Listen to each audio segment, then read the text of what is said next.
Kekuasaan tidak berada dalam institusi, juga tidak dalam negara atau bahkan korporasi-korporasi besar, tapi terletak dalam jaringan yang membentuk masyarakat. Assalamualaikum warahmatullahi wabarakatuh.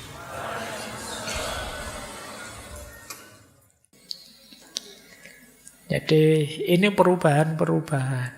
Terus ada lagi perubahan transformasi dari ruang publik tradisional ke ruang publik digital. Kadang-kadang orang bingung, ini salah apa benar ya? Kalau di dunia nyata sih ada undang-undangnya, tapi ini dunia digital masih belum ada. Nah kita bingung. Ini kalau tidak hati-hati ya bisa jadi lahan, tadi ada istilah kriminalitas baru. Jangan lupa sekarang semua suara terdengar. Kalau dulu suara-suara itu mungkin berhenti di tempat nongkrong, berhenti di warung-warung. Tapi sekarang semua suara terdengar. Meskipun yang tidak setuju 1-2 orang, kalau dia posting, kalau dia menyampaikan di medsos, ya semua orang dengar. Terus diteruskan, di-share. Yang ngomong cuma saya sih, untuk grup saya. Tapi oleh grup saya salah satu dibagi kemana. Terus sama itu bisa berangkai sampai kemana-mana. Dan banyak suara akan terdengar. Teman-teman jangan kaget kalau iya ya sekarang kok rame ya. Ya memang algoritmanya begitu. Semua suara terdengar. Zaman presiden yang lama-lama itu tidak ada protes-protes kayak sekarang. Dulu ada tapi tidak terdengar. Sekarang apa saja terdengar. Tidak usah kaget.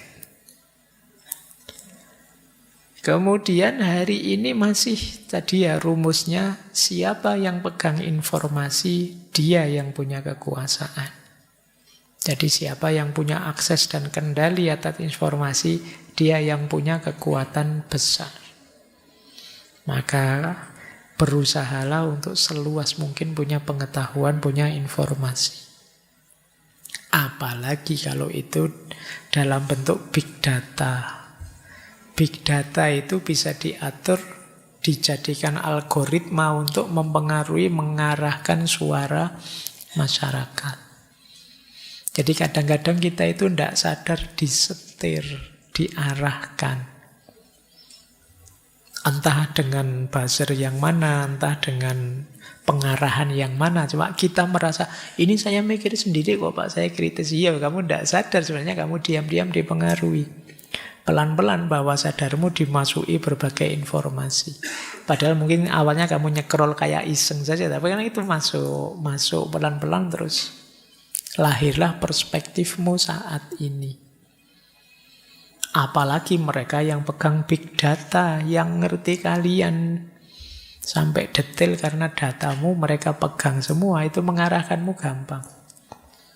Oh, kalau orang daerah sini biasanya gini, isu-isu ini gampang mempengaruhi mereka. Sementara kalau daerah sana ini mainnya harus dengan isu-isu begini. Oh, itu kalau pegang ini kalian menang kalau besok nyalek. Nah, ini situasi politik kekuasaan hari ini.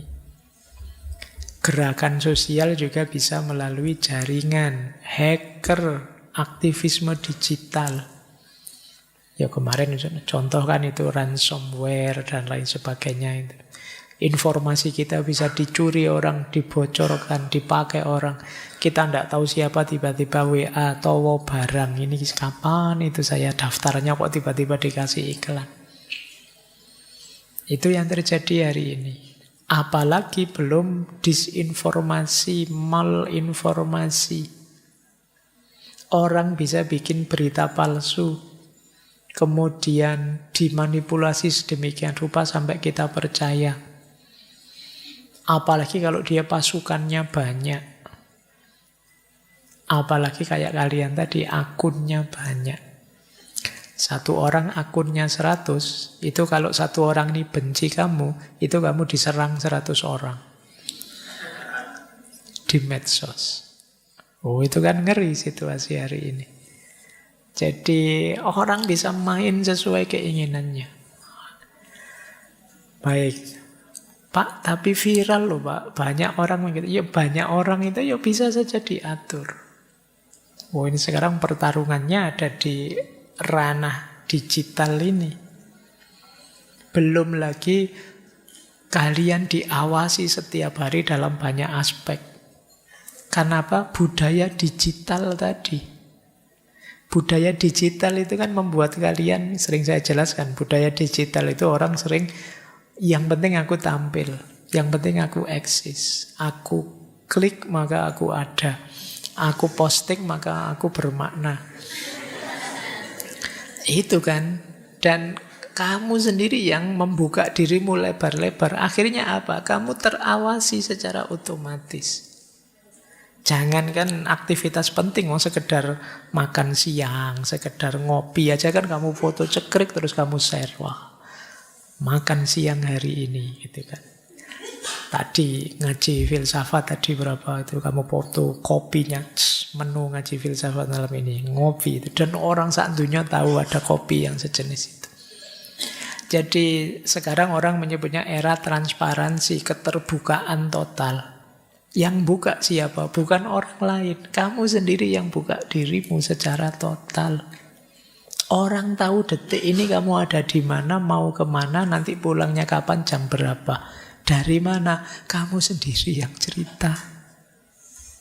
OTW nih. Nah, cekrik. Ya. Terus kamu fotonya di dalam kereta gitu. Ternyata seperti ini ya rasanya naik kereta itu gayanya kayak padahal kamu mau pamer, kamu mau jalan-jalan. Jadi orang ngerti benar kamu ada di mana, detik ini sedang apa. Terbuka sepenuhnya dirimu. Siapa yang buka? Kamu sendiri. Dan setiap kali kamu posting, kadang meskipun kamu hapus kan masih disimpan orang, mungkin di screenshot dia. Jadi kapan-kapan kamu macam-macam dibuka terus, loh jejak digitalmu ini loh. Kamu mau bohong susah sekarang. Begitu nanti kuliah masuk kamu bilang, wah saya liburan tidak kemana-mana kok di rumah kok. Alah ini loh postinganmu kemarin. Semua orang tahu sekarang. Jadi sekarang mudah kok ngawasi kamu. Kenapa? Kamu sendiri yang buka dirimu lebar-lebar. Apa saja tentang dirimu kamu informasikan. Oh itu kalau detektif itu tidak sulit melacak kamu ada di mana, sedang apa, biasanya ngapain hari ini jam sekian. Ada semua sudah. Kalau zaman dulu detektif itu terjun ke daerah-daerah nyamar kayak internet. Enggak, sekarang nongkrong saja, nontonin medsosmu, kamu cerita sendiri ada di mana. Ya, jadi ini perubahan-perubahan dalam dunia politik dari network society tadi. Oke, ada beberapa quotes yang saya jelaskan beberapa maknanya sekalian. Jadi beliau bilang begini di bukunya, power does not reside in institution, not even the state or large corporation. It is located in the network that structure society. Kekuasaan tidak berada dalam institusi, juga tidak dalam negara atau bahkan korporasi-korporasi besar, tapi terletak dalam jaringan yang membentuk masyarakat. Jadi kekuasaan itu tidak seperti dulu adanya di institusi bahkan di negara, tapi kekuasaan itu sekarang dinamis, ada dalam jaringan. Siapapun dapat mengaksesnya. Siapa bisa mengendalikan jaringan, dia yang punya kekuasaan. Kadang kamu bingung, siapa yang bisa menggerakkan netizen sebanyak itu bisa. Ya, kekuasaan ada di situ sekarang. Itu situasi hari ini memang ada di network. Siapa menggenggam kuasa atas jaringan, dia yang punya kekuasaan. Siapa yang ada di punya power media, dia yang punya kekuasaan. Kata beliau, the media are not the holders of power, but they constitute by and less the space where power is decided. Media memang bukan yang punya kekuasaan, tapi merekalah yang menyediakan ruang untuk kekuasaan diputuskan. Jadi ini maksudnya apa? Ya bukan media sih yang punya kuasa, tapi media yang mewadahi ruang yang di situ diputuskan ini yang punya kekuasaan. Jadi ini kekuatan media, kekuatan jaringan. Jadi siapa yang bisa ngontrol media dan komunikasi, dia nanti yang punya kekuasaan. Terus, ini menarik. Only 3% believe that government work to improve their life. Ini sebenarnya penelitinya di Amerika sih. Hanya 3% masyarakat yang percaya bahwa pemerintah itu bekerja untuk meningkatkan kualitas hidup mereka. Jadi sekarang orang mulai pelan-pelan krisis kepercayaan pada pemerintah. Kenapa? Karena pusat kekuasaan sudah geser. Tidak lagi di pemerintah, kata Kastel. Jadi tidak usah kaget sekarang, wah kok seorang banyak yang ngeritik banyak. Ya memang situasinya sudah begitu. Jadi ada krisis. Kenapa krisis itu muncul? Nanti di uraian selanjutnya. Karena ada ketimpangan. Globalisasi, privatisasi, korporasi. Ini seringkali membuat kebijakan pemerintah lebih berpihak pada dunia ekonomi dibandingkan kebutuhan konkret masyarakat. Kemudian yang nambah lagi, kenapa kok sampai kecil sekali yang percaya pada pemerintah? Efek dari teknologi dan transparansi tadi. Di era digital hari ini masyarakat itu mudah. Dia tahu semua tentang kebijakan pemerintah yang tidak beres apa, korupsinya siapa, kegagalannya di mana saja. Itu ya rakyat hampir tahu semuanya. Efek dari teknologi tadi. Jadi mereka tidak terlalu percaya bahwa pemerintah memang memikirkan mereka. Mereka melihat bahwa kebijakan-kebijakan lebih banyak untuk korporasi-korporasi, globalisasi yang fokus di ranah ekonomi, bukan kepentingan konkret masyarakat, dan mereka tahu semua korupsi, kegagalan, kekeliruan dari pemerintah. Akhirnya kata Kastel, only 3% believe that government work to improve their life. Hanya 3% yang percaya bahwa pemerintah bekerja untuk meningkatkan kehidupan rakyat. Baik ya, ini nanti kalian bisa menganalisis, kalian baca situasi hari ini. Terakhir, sejak tadi kita mengeluh saja ya. Ayo sekarang kita cari solusi. Jadi itu tulisan-tulisannya Kastel memang membidik situasi hari ini. Nah sekarang harusnya bagaimana, idealnya bagaimana, meskipun kita berhadapan dengan disrupsi-disrupsi dari teknologi informasi dan komunikasi. Yang pertama tentu saja jangan lupa mengupgrade kemampuan kita berliterasi digital. Yuk tambah pinter dalam memanfaatkan teknologi informasi dan komunikasi. Tambah pinter itu ya tambah canggih mengelolanya, tambah manfaat menggunakannya, tidak abai nilai dan norma-norma. Ini bagian dari literasi digital. Yang kedua, resiliensi digital. Resiliensi itu ketahanan, ketangguhan. Mungkin dunia digital menggoda kita, menawarkan kita banyak hal. Tapi tentu saja kita harus punya ketahanan tersendiri. Kita punya daya untuk menolak kalau memang itu harus ditolak. Kita punya kekuatan untuk resisten kalau itu memang harus ditawar. Jangan ditelan saja semua yang datang. Kita harus punya daya tahan yang kuat. Kita juga mungkin kadang-kadang jatuh, kalah, terpengaruh, tetap bisa fight back kembali lagi.